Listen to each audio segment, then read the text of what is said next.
নমস্কার বন্ধুরা, home cook মঞ্জুতে আপনাদেরকে অনেক অনেক স্বাগত। তো আজ আমি কুঁদরি দিয়ে একটা রেসিপি বানাবো। এই রেসিপিটা খুবই সুস্বাদু খেতে হয়।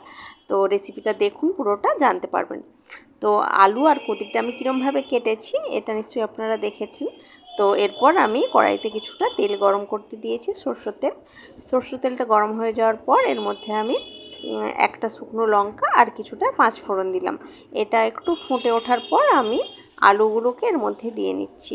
আলুগুলোকে এখন নেড়ে চেড়ে আমি একটু ভাজা ভাজা করে নেবো, একটু লালচে করে ভেজে নেব।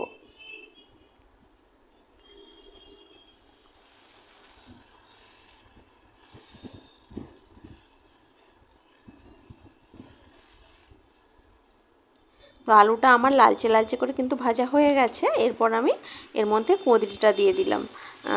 কুঁদরিটা দিয়েও আমি এখন একটু ভাজা ভাজা করে নেবো। আর এই রেসিপিটা সত্যি খেতে অনেক ভালো হয়, অনেক ভালো। তো আপনারা কিন্তু একবার অবশ্যই বানিয়ে দেখতে পারেন। তো তার জন্য পুরো রেসিপিটা কিন্তু অবশ্যই দেখবেন। তো এখন কুঁদরিটা আমার অনেকটাই আলুটার সাথে আমি ভাজছি, অনেকটাই ভাজা ভাজা হয়ে গেছে। তো আর অল্প করে ভাজলেই কিন্তু আমার যতটা প্রয়োজন ভাজার হয়ে যাবে। তো কুঁদরি তো আমার ভাজা হয়ে গেছে আলুর সাথে। তো এখন আমি দিলাম স্বাদ মতো নুন, আর হাফ চামচ মতো হলুদের গুঁড়ো, আর স্বাদ মতো লঙ্কার গুঁড়ো। এখন এগুলো দিয়ে আমি খুব ভালো করে আবার একটু কষিয়ে নেব। যেহেতু শুকনো মশলাগুলো আমি অ্যাড করলাম, সেই জন্য খুব বেশিক্ষণ কষাবো না, নাহলে তো মশলাটা পুড়ে যাবে, সেই জন্য। তো অল্প করেই আমি একটু কষিয়ে নিচ্ছি। এরপর আমি এর মধ্যে যখন দেখব একটু ভালো করে মশলাটা এর মধ্যে কষানো হয়ে গেছে, তখন আমি এর মধ্যে জল এড করে দেবো। তো জলটা দিয়ে হালকা একটু নাড়াচাড়া করে আমি এখন বেশ কিছুক্ষণের জন্য ধরুন 4 থেকে 5 মিনিটের মতো আমি এটাকে গ্যাসের আঁচটা কমিয়ে একটু ঢাকা দিয়ে দেবো। তো যখন এই আলু আর কুঁদরিটা যতক্ষণ না সেদ্ধ হচ্ছে হালকা, ততক্ষণ আমি একটা মশলা রেডি করছি। এই সাদা সরষে নিয়েছি, সাদা তেল আর কিছুটা পোস্ত, এগুলো নিয়ে এখন আমি খুব ভালো করে এগুলোটা বেটে নেব। তো চাইলে এটাকে মিক্সির জারেও বাটা যায়। তো আপনাদের যেটাতে সুবিধা হবে আপনারা সেইভাবে এই মশলাটা রেডি করে নেবেন বেটে।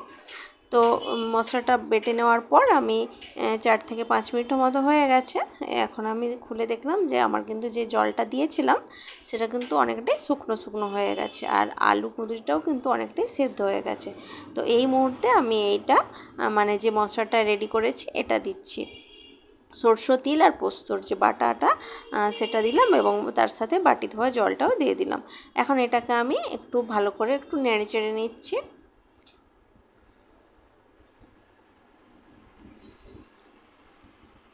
তো হালকা হাতে ভালো করে নেড়ে চেড়ে নেওয়ার পর এটাকে আমি আবার 3-4 মিনিটের মতো ঢাকা দিয়ে রেখেছি।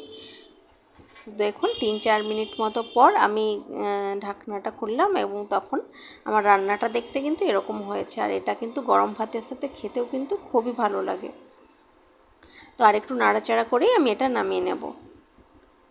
তো দেখুন আমার রান্নাটা কিন্তু একদমই রেডি। এটা গরম ভাতের সাথে খেয়ে দেখবেন যে কুঁদরিটা আমরা অনেক সময় খাই না, কিন্তু খেয়ে দেখবেন যে কতটা খেতে ভালো লাগে। এরমভাবে আলু আর কুঁদরির একটা যে রেসিপিটা ভীষণই যেটা অনেকটা পোস্তর মতো,